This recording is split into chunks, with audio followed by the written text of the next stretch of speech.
Today was the day, the Stars baseball game between Alpha and Bravo team, taken a few blocks down from the RPD at the Little League field.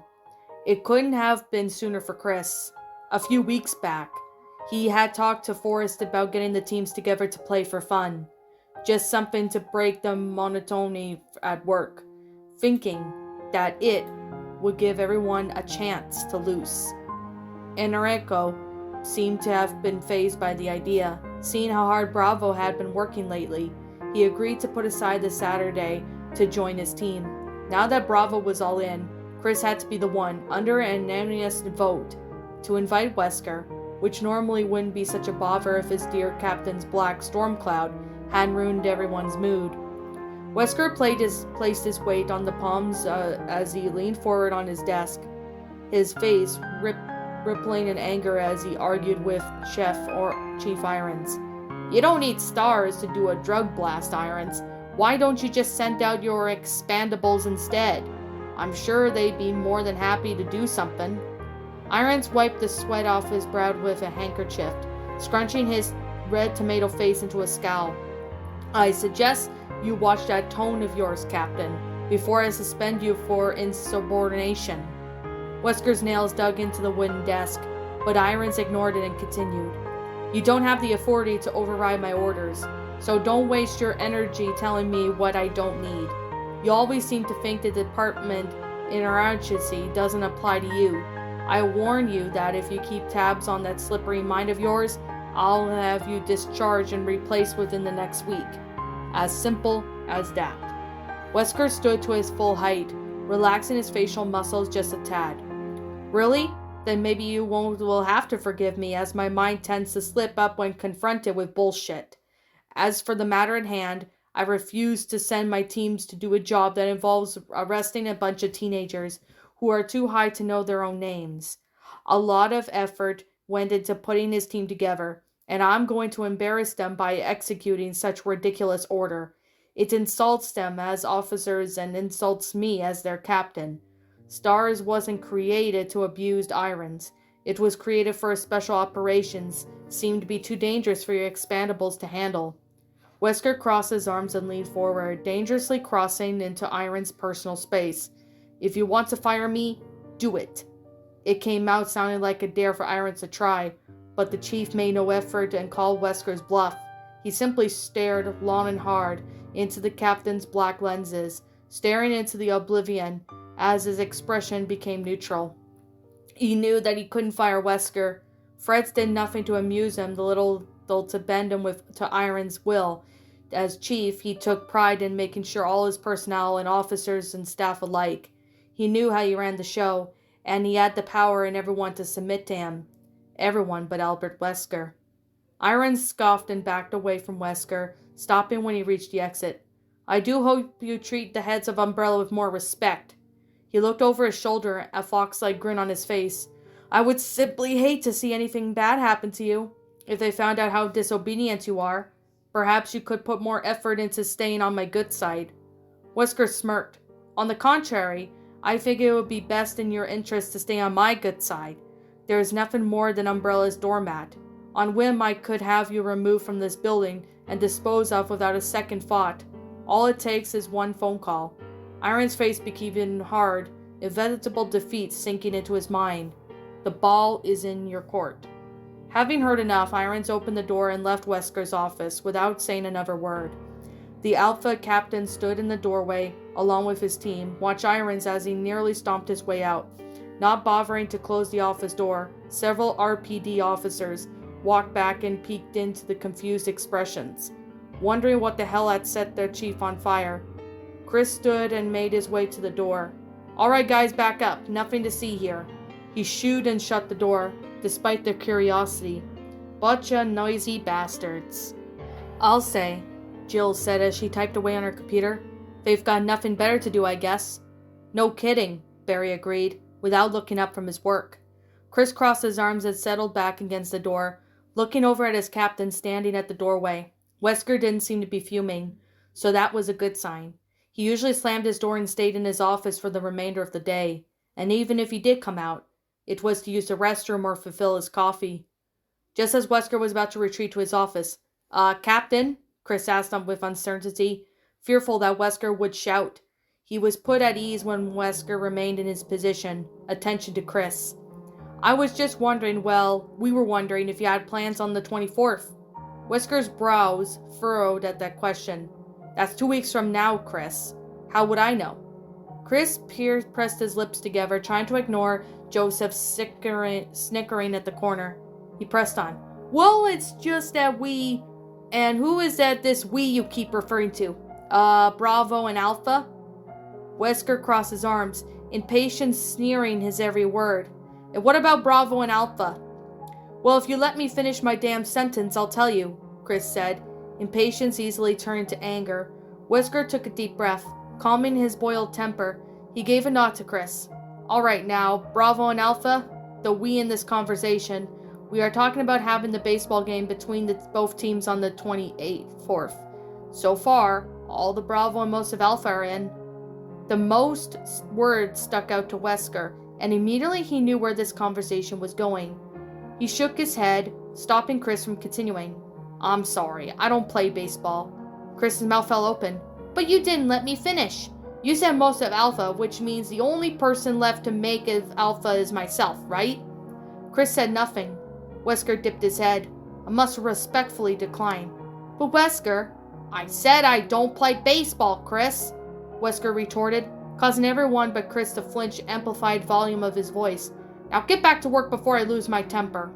He slammed the door behind him, without another word.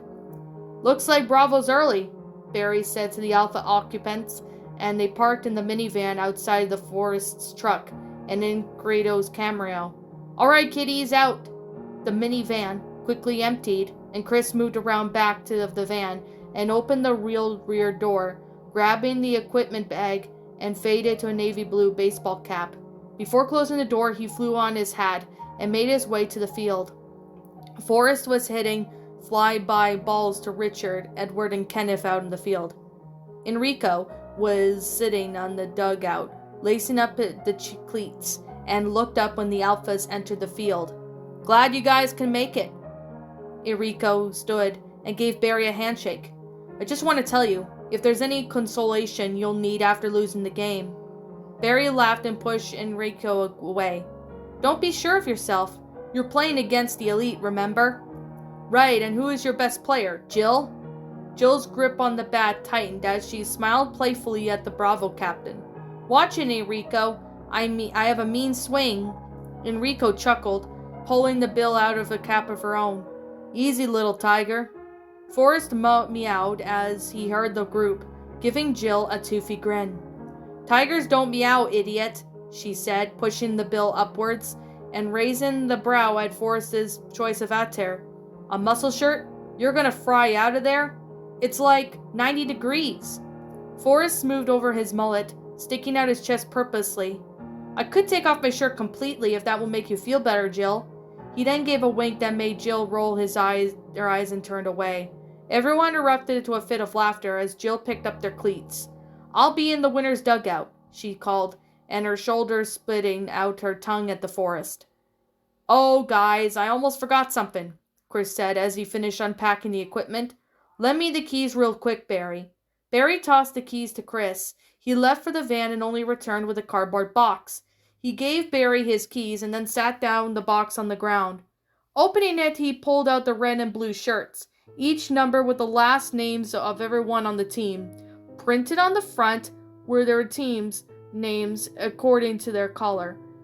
You lucky, Frost, Enrico said as he made his way for the dugout. We're up, Chris yelled, and motioned for the team to bring it in.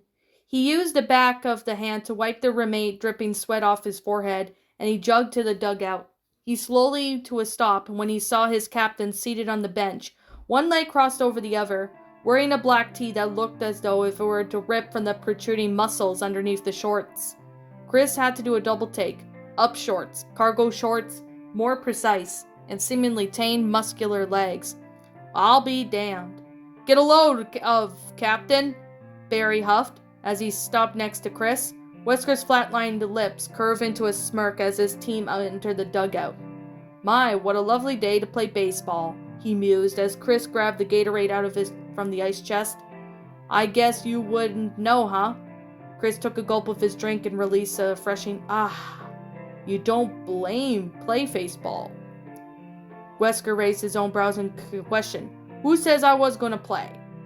Chris closed the cap of his drink and slammed it down on the bench. He reached into the cardboard box and pulled out Wesker's shirt. Here, he bitterly said, throwing it at Wesker's chest. Wesker didn't bother to look at it. I believe I'm already wearing a shirt, Chris, but thanks. Chris tightened his fist and grinded his teeth together. You ungrateful! Come on, pal, Barry said, as he pulled Chris to the side. You're on deck. Jill took a seat next to Wesker on the bench, throwing a glance at her captain, wondering why he was behaving like that. Everyone was having fun with a few words. Wesker had managed to put that Chris was on a bad mood over his shirt. Nevertheless, it wasn't like Wesker to instigate on the prod of Chris for nothing. And if the two were to get into a full-on argument, it was legitimate reason, and Wesker certainly wasn't the one to start. If anything, he always avoided confrontation, unless he had no choice but to engage in one. It's rude to stare, Jill. Wesker kept his eyes on Brad, a swing and a miss. Strike two. Jill pretended that she didn't hear her captain and reached for her gym bag for the sunflower seeds. She popped a few in her mouth and offered a bag to Wesker. Want some? Wesker turned slightly and eyed the bag for the second, before cupping a hand towards Jill. She poured some until he nodded for her to stop. He popped a mouthful into his mouth, cracking and spitting out the shells off to the side. Aren't you going to put your shirt on? I mean, even if you don't play, I'm pretty sure it will mean a lot to the team, especially to Chris. We could use the support. Wesker seemed irritated about the whole shirt ordeal and decided to humor her and Chris for the sake of shutting their mouths. He finished off the rest of the seeds and unfolded his shirt. He looked slightly taken aback when he saw his last name in bold, white letters across the back, and the number 1 just below it. He turned over and saw the word Alpha in cursive, with the white letters of the capital C on the right breast. A thumb grazed over the fresh lettering on the lingered on number C for a moment longer than it should have. Chris made these? Claire did, but Chris brought them all for us to play in. Such a nice gesture. Jill put the bag of seeds to the side and made her way to the ice chest. Brad entered the dugout with a hint of disappointment on his face, and he planted himself on the bench with a sigh. The blonde looked over at Chris as he stood up to plate, burning the flame in his eyes as he swung hand and his miss almost a pitch. Strike one, Chris, Kenneth said as he tossed the ball to Joseph on the mound. Don't choke up, Redfield, Enrico called out from first. Watch out, little Chrissy Redfield's up to bat, Forrest yelled from the third, causing all the Bravos to laugh. Keep on laughing, girls, Chris mumbled to himself. Joseph threw the pitch and Chris swung hard and made contact, but fouled away. Strike two. Fuck. Don't listen to them, pal, especially the chunky captain on first, Barry said with a laugh and clapped his hands. Come on, Chris. Just as Joseph was about to pitch, Wesker stepped on deck. Time out. Uh-oh, Forrest yelled. Big bad captain on the field. What are you doing? Chris growled as Wesker stepped over him. We're in the middle of the game. Spectators must sit in the... Chris, don't make this difficult. You're not wearing a uniform. Get off the field, Wesker. Chris held out his back close with one hand. Oh, you want me to wear this? He took the shirt hanging from his back pocket and waved it in front of Chris's face. Fine. He shoved his glasses into Chris's palm. He pulled out the back of the tee over his head. Snickers and whistles from the field sounded. Wesker shrugged them off and with a roll of his eye. He tossed the black tee to Barry and smoothed out his alpha one, tugging it down over his abs. There, I'm playing now. Satisfied? Chris didn't even know if he should laugh or continue to argue with Wesker. Now choke up for the bat. For God's sake, Chris, you swing like Enrico. Oh, did you hear that, Enrico? Joseph called over his shoulder. The captain says you hit like a bitch. The Alpha dugout exploded with laughter, with members of Bravo that couldn't help but join in. What? Wesker opened his mouth to clarify, but he was against it. Whatever riled up in the other team must be Alpha's advantage, and as much as Wesker opposed to using expletives, there was some truth to the insult, so you might as well let it be. It put everyone in a better mood. Well, it's a good thing you told me, Wesker, Chris began. I don't want to hit like that little pansy." He then gave the captain a smile and earned him with a trademark smirk. He took his glasses from Chris and placed them over his nose. "Then hit the ball and get on that base." He indicated for Joseph to resume with a wave-like gesture and stood next to Barry behind the chain-linked fence. "I thought you didn't play baseball, Captain." Barry couldn't help but grin as he nudged Wesker at the shoulder. Wesker kept his eyes on Chris, smirk still plastered on his face. "I don't." Joseph pitched a ball. "But what kind of captain would I be if I didn't back my team up?" Chris made a contact with a swing with all of his might. The ball went airborne and sailed right off of Richard's head and outfield. "Go, Chris!" Jill screamed from the dugout. Chris passed first, looking back and forth between second and Richard, who scooped up the ball and launched it towards Edward.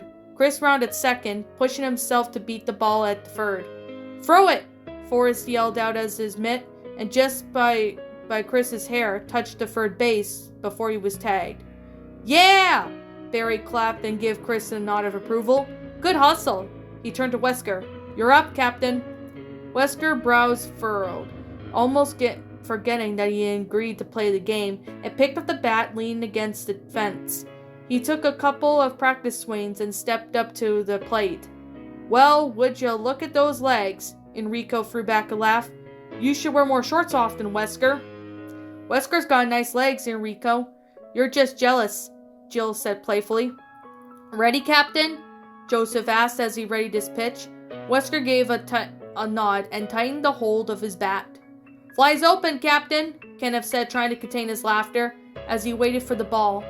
Wesker shot a glance downwards and looked up at time to briefly miss the ball, frowning when he heard a smack to the mitt. Kenneth stood there and took a few steps away from the plate, laughing to himself. The blonde slowly brought down the bat and stared daggers just below the Bravo member. "What was that, Wesker?" Chris cupped his hands to amplify his voice. "That ball was good." "Ha! Wrong balls to keep your eyes on, Wesker." Enrico was slowly itching his way over to Wesker's patience line. He hadn't kept his mouth shut since he arrived, but if he had known Enrico personally before this induction to Stars as the Bravo team captain, Wesker would have never brought him aboard. Having Chris and Joseph on his team was more enough trouble, but to have captain acting just as foolish, if not worse, was something Wesker could not even tolerate. "Why don't you keep that shit to yourself?" Joseph jabbed back. "We all know you have a ball fetish, but do you need to make Captain Wesker uncomfortable?" "Yeah, Enrico, I've seen the way you look at Wesker during our briefings," Chris said, Forrest laughing uncontrollably beside him. "Go to hell, Redfield. Everyone knows your obsession with him." "Calling the kettle black, are we? You're the ones who keep staring at his balls." Wesker moved his glasses and rubbed his eyes in frustration as Enrico and Chris continued to argue. "All the primitive minds on the squad," he says to himself, slipping on his glasses and taking his stance. Like two monkeys fighting over a banana, he whistled to Joseph. "Pitch the ball, Frost." Joseph readied his pitch once more and threw the ball at Wesker. The cling brought everyone's attention back to the game as the ball soared in the air in the outfield. Richard wiped around and started after it as Wesker booked it for first. "Move your ass, Chris!" The edge of Wesker's voice forced Chris to stop watching Richard scramble for the ball and run home. By the time the marksman crossed home, Wesker had rounded the second, deciding to bypass Edward. Richard took a few hops forward and launched his arms, catapulting the ball towards home, hoping it would reach Kenneth by the plate. "Go, Wesker, go!" Jill shouted as she ran up alongside Barry, clamping with excitement. Wesker touched third and pushed himself down the home stretch. As he neared, the shouting amplified tenfold. That means the ball was near its destination. Wesker wanted to look up and see how far it went, but it would ruin the momentum he had been going. Just couldn't afford to be distracted twice. "Slide, Wesker!" Wesker put his weight on his right leg and slid, skin grinding against the brick. The moment his heel made contact with the plate, Wesker felt Kenneth's gloves pressed on his ankle. "Safe!" Joseph screamed on the top of his lungs and charged at Wesker, who was winced slightly as he stood in pain, raveling up the side of his leg, burning like someone had set it on fire. Blood trickled from the wound down to his ankle, fading into his black sock. Joseph gave Wesker a quick squeeze around his shoulders and pulled back just as fast. Knowing that he could be sentenced to death row at any moment, Wesker clenched his jaw and stiffened like a board upon contact. "We won, Captain! We won! Woo! In your face, Bravo!" He removed his bandana and ran the bases, waving it in the air in victory. Barry gave Wesker's shoulder a slap that caused him to jerk forward, to which he growled in return. Don't worry about me bleeding over there," Wesker said sarcastically over his shoulder, and raised a brow when he saw Jill approach from behind, wrapping her arms around his middle and smashing her face into his back. "Jill," he warned. He wrapped around cautious hands around her delicate wrists, allowing to pry them from his body. "Let's go, Jill." She gripped tighter.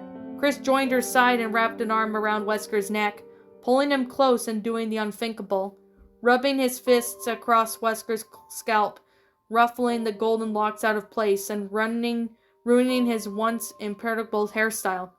A noogie. Chris had given Wesker a noogie. The Alpha captain took a deep breath, calming his rising anger as Chris smiled wide. "Chris, I'm going to kill..." Splash. It had happened so fast that anyone anticipated. After passing home, Joseph quickly ran for Bravo's small ice chest and dumped the remaining glacier cold all over Wesker's body, drenching Chris and Jill along with him. "Aw, shit!" Forrest put a hand to his mouth in surprise, keeping his eyes glued to the screen before him. Wesker licked the water from his lips, wearing a hard expression as he kept on his eyes on Chris. The blonde hair pooled over Wesker's forehead, down to his brows, and from the sides of his temples, he just barely grazed in the tops of his ears. His red shirt clung onto the body, neatly outlining the corded muscle just against the fabric. He slowly brought his hands up to remove his glasses. The cold blue eyes narrowed on Chris, chilling his body more than freezing cold water would. "We're dead." Wesker blinked a few times out of reflex. When the drops had passed based on his slashes, he whipped his hair back to his usual style in one motion, eyes never leaving Chris. Wesker sighed. "And here I assumed that you were the only one capable of making my blood boil, and miraculously walking away unscathed," he said firmly, and then looked around at the other members of the team. "How foolish I was to assume incorrectly." He slipped on his lenses and planted on his hands and his hips, earning a few smiles back at him. "I suppose I'll let this go for now. Granted, we're aren't in uniform, so I wouldn't be able to punish you till Monday." He rubbed his chin and thought. 50 laps around the track would be a suffice. Wouldn't you all agree? There was a smirk, but that entitled a superior being smirk. "Are you fucking kidding me?" Chris blurted out, clenching his fist aside. "Just for that?" "What do you mean, just for that? You're at mercy, but yes again. It's never enough for you, is it, Chris? 60 laps. "Shut your mouth, Chris," Joseph whispered to his side, already pissed off of having to run a damn marathon. "Way, that's bullshit. It is your pathetic excuse for an argument."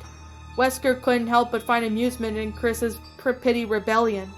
"Therefore, everyone will run 60 laps. Upon completion of yours, you will join me in the office once everyone has gone home to rest, and sit by me until I've signed every report that's sitting on my desk. And," he rolled his shoulders, "since I've been rather tired lately, I had decided to skip a few days of paperwork. As captain, I've received twice as much as any of you." A devilish smile formed as Chris bit his lip in anger. So did Imagine's stack is pretty high by now. Chris was about to open his mouth to continue in vain, attempt to defy Wesker, but closed his eyes as he laid his eyes on one of the members of his team.